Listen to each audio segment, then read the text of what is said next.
I thought I would start off with one that I think I may have said.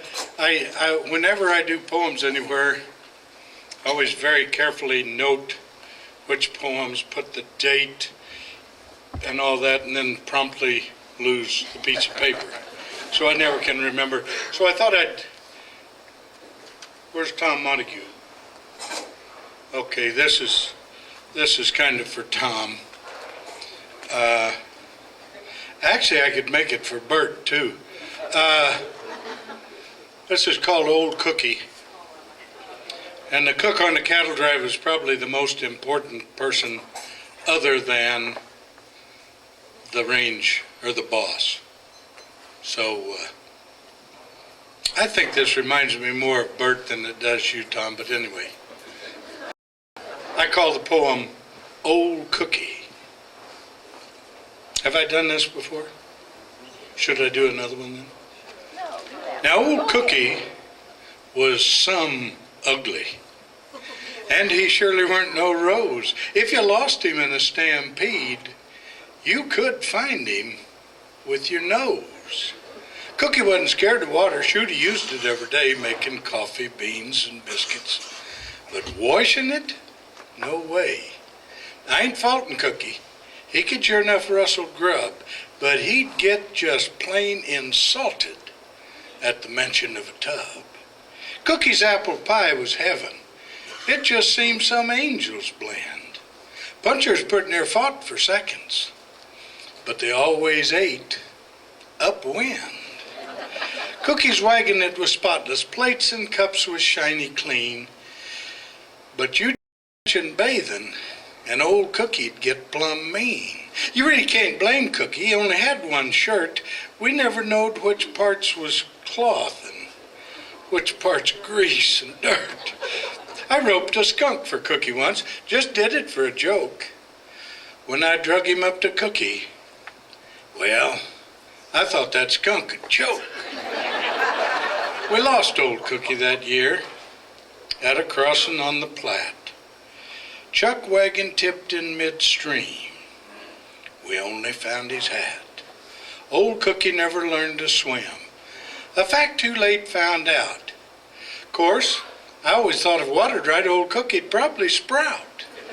He's likely making pine trees now, with needles long and green.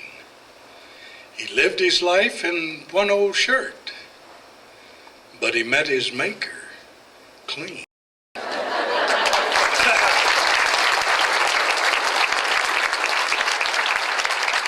Thank you very much. I'm going to do one that I think there's a tendency for everybody to think cowboy poetry is funny, and sometimes it is. I have almost a tendency to go in the other direction. Again, I think this is one I've said to you before, but I think it's one that means a great deal to me, and it's my wife's favorite poem, so I'll just go ahead and say it for her tonight. I call it There Was a Time. I was watching an interview with an athlete on television, and he was going to break his contract because he wasn't making enough money.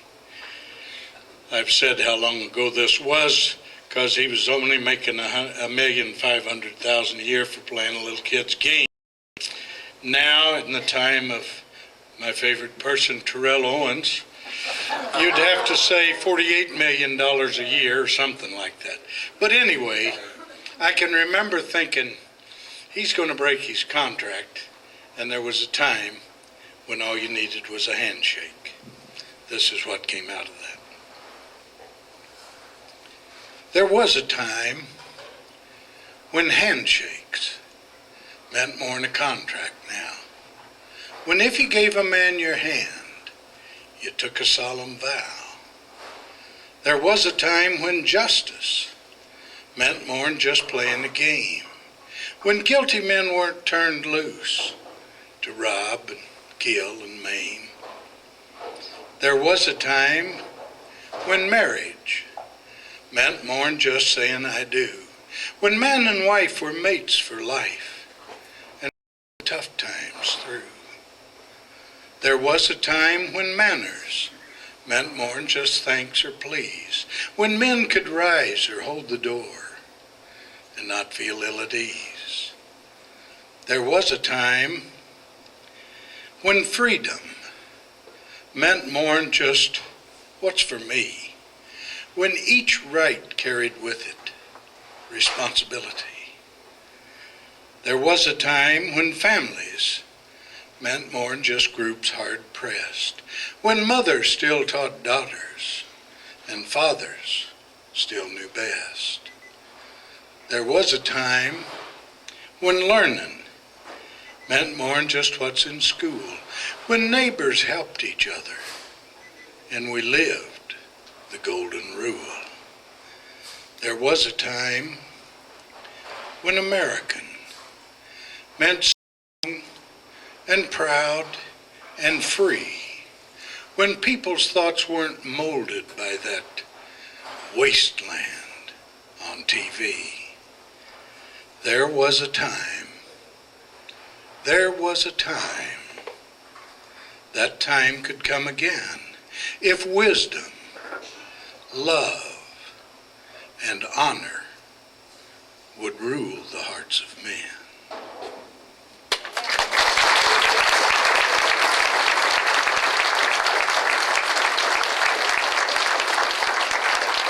I'm going to do one more and then try to, I need a podium. Louis, will you hold my, no, I did write a poem just for this. Now you understand, well, I better wait till I get to that. This is a poem, I have 3 books of cowboy poetry. All of them. I have been very fortunate to have the particular painting by Charlie Russell that I wrote the poem about in our museum in Helena. And so I've been able to put those on the front of the book. And I've always said, who needs poetry? We just put Charlie's painting on the front and sell it for a notebook. But anyway, this one is called, and it's the 3rd one of my cowboy poetry books. This one is called Men of the Open Range. Everybody looks back to the cowboy. I didn't point at you, Melvin, just sit still over there. But everybody looks back to the cowboy and thinks, oh, what a wonderful free life. And we've got enough people in here that have farmed and everything that you know there wasn't ever a time when you're taking care of animals that you're free. You may have a lot of fun, you may enjoy it, but you got to be where the cow tells you to be when you need to be there. I don't know why I said that, but anyway, it was such the trail drive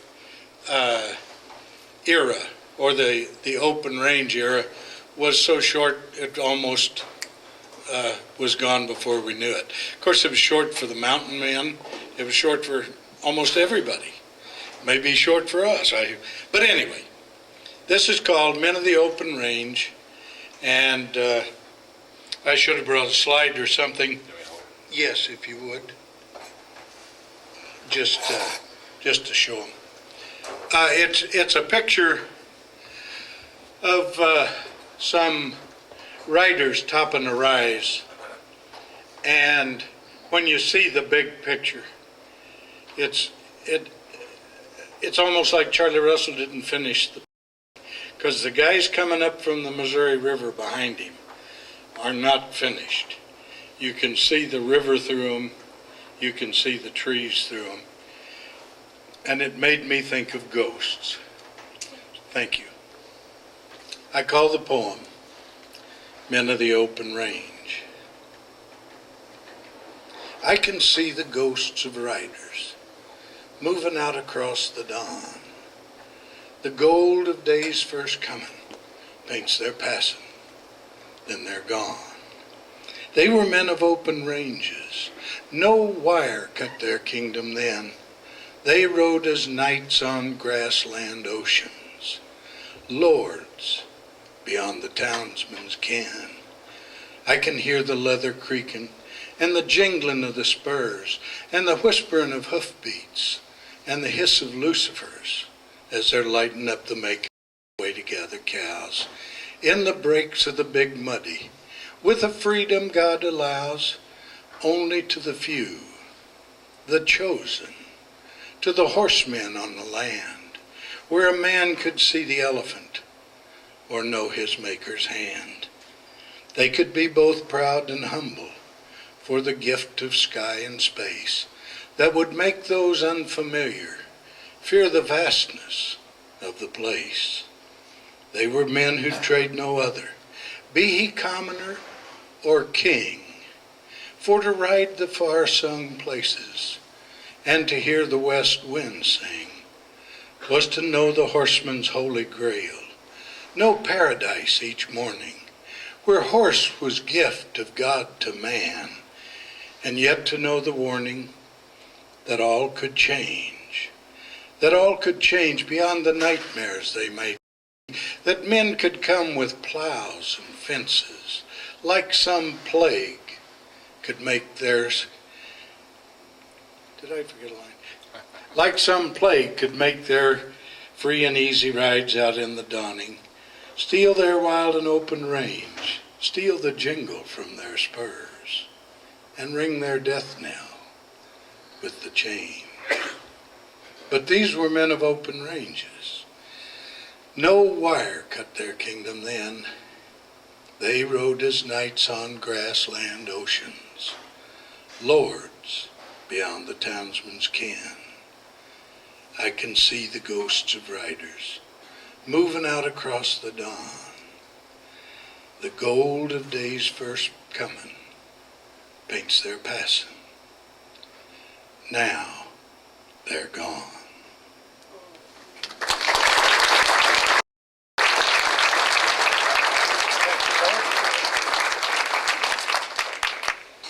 Now, I have a question for the audience.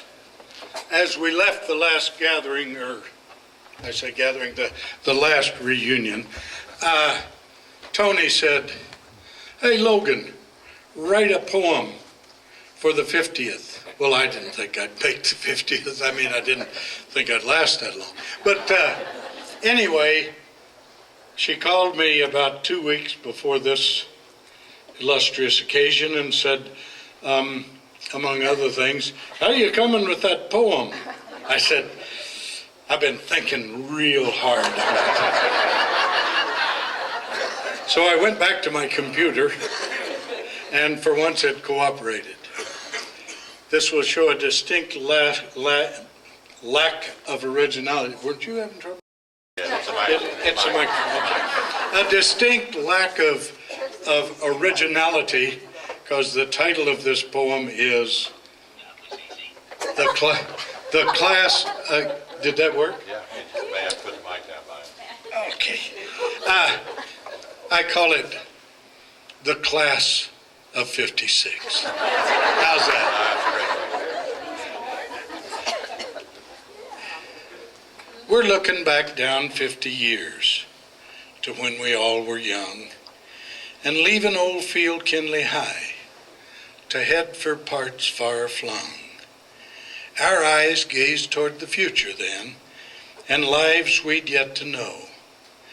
But the love and care we'd learned here prepared us all to go and live the lessons we'd been taught at this remembered place. Each class, each teacher, sport or coach had left a lasting base of skills and knowledge we'd recall when hard decisions came. The values they'd imparted helped us to win life's game. The years have been some tough at times. Far more, we'll hope, were great. This night our trails have led us back, school days to celebrate. We'll talk about the football team, our swimming team and more, the loyal Tornado Tillies and our drum and bugle corps, our SEK co-champion team that ruled in basketball, the Kayettes and the FFA, the Tracksters, one and all. We had our king and lovely queens. Attendance went with each. when snowball fights in crowded halls made classrooms hard to reach. See, I got through that one without a... It's harder to read them than it is to sing.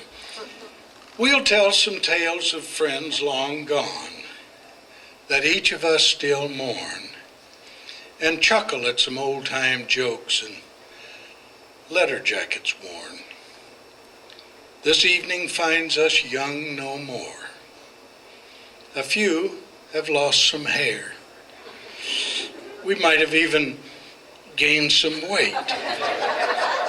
Our wrinkles seem unfair. But still, we're back in Coffeeville to visit, laugh, and mix, and share this great reunion of the class of '6.